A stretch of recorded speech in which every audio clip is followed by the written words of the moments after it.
Not going to D.C. All right. The British paper, the Daily Telegraph, issued a humiliating apology on Saturday, admitting an article titled "The Mystery of Melania" was full of fake news about the First Lady. They took it all back and paid her substantial damages. There's no point in recounting the story's lies. They're the same stuff you heard many times before, part of a larger industry built on unknown sources and bitter bias.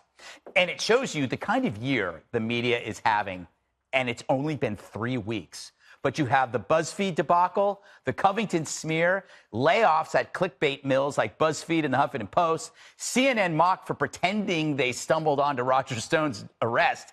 And now you got this brutal Telegraph humbling. These events have one thing in common: accountability. It's new and it's good for everyone, especially you. Because you may not know how false the Melania coverage is, but you can bet she does.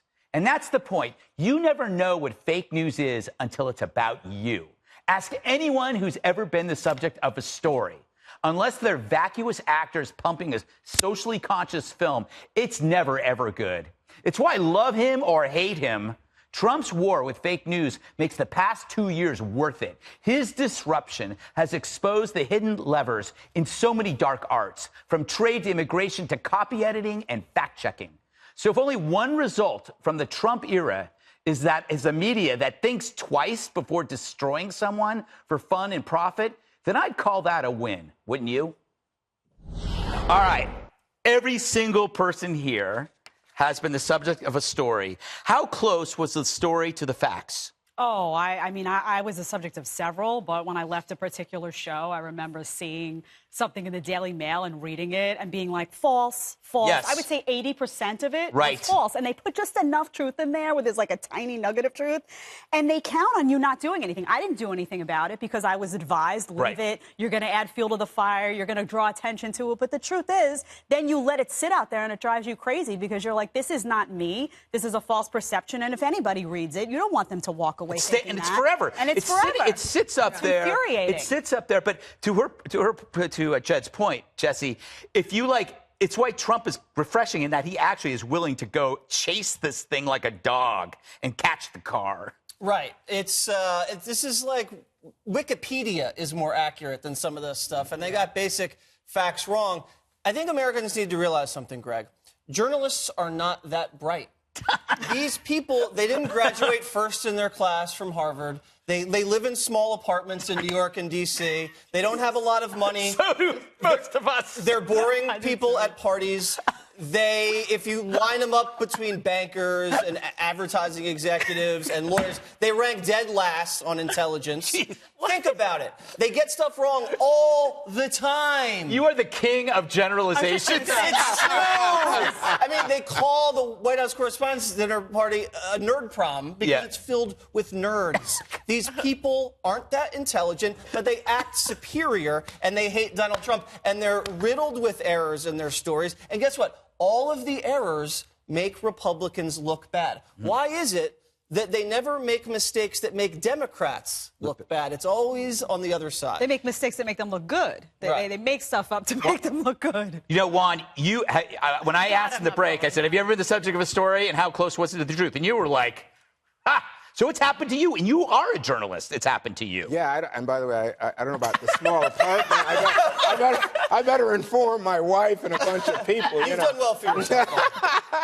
But I must say that, to me, when you see what happened with the Daily Telegraph, they had to pay, apparently it's more than $1 million, right? Plus her legal fees. So they were wrong. But I must say, a lot of this comes from Fire and Fury. Right. Oh, yeah. A lot of this comes, I think there are now several books. I think there's a book out this week about Trump. A lot of this doesn't seem, Jesse, like it's made up. So a lot of it comes from inside the Trump camp by people They had who work basic for Trump. facts wrong. No, they did. had dates I'm and saying timelines. It was so there's sloppy. a bigger story here about this president that you're saying, to the audience, just ignore everything that's negative about Trump because well, you know these why, guys that's got it the wrong. problem is because the media gets so many things wrong about Republicans. When they do get something right and it's real news, no one believes them when they're right. I tell you because what. they have no track record. You want to go of back and see accuracy. how much attention Donald Trump got from the CNNs and MSNBCs of the world. They That's put all him on about the air. attention. That's all about So attention. let me just say, when he goes after BuzzFeed, right? for their problems, or HuffPost, or goes after the New York Post because they're laying off people, I think, man, that is low. So in other words, you're going to hit journalists who are being fired. Those same journalists love getting people fired. Yeah, They want you fired. They want me fired. Yeah. They revel in people getting fired. The Huffington Post has written, they're not clean. What the Huffington Post does is they repurpose articles that were done. Either Media Matters will put out something, then Mediaite picks it up, and then Huffington Post repurposes it, all with the purpose of screwing over people who are generally to the right of them and getting them fired. So I have no sympathy. And I wrote for Huffington Post for 10 years, I think. I tend to forget that, Morgan. It was a long time. It was a long. So here's a bigger thing, Morgan.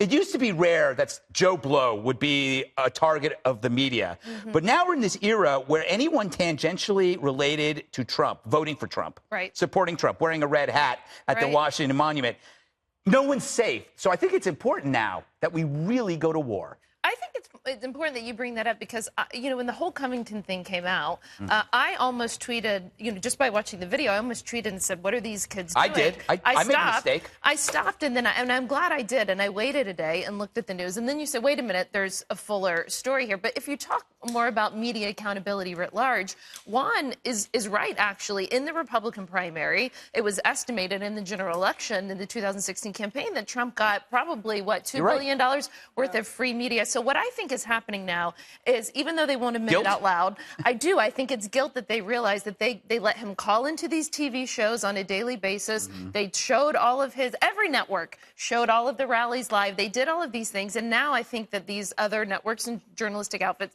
feel a little bit of culpability. And so they have overextended. Yeah, and of course, it's all ratings. Andrew Breitbart was talking about the war with the media before it was cool, before everybody else was talking about elections and politicians, and he was out there saying the problem is the media. That's where your fight is, and he was 100% right. All right.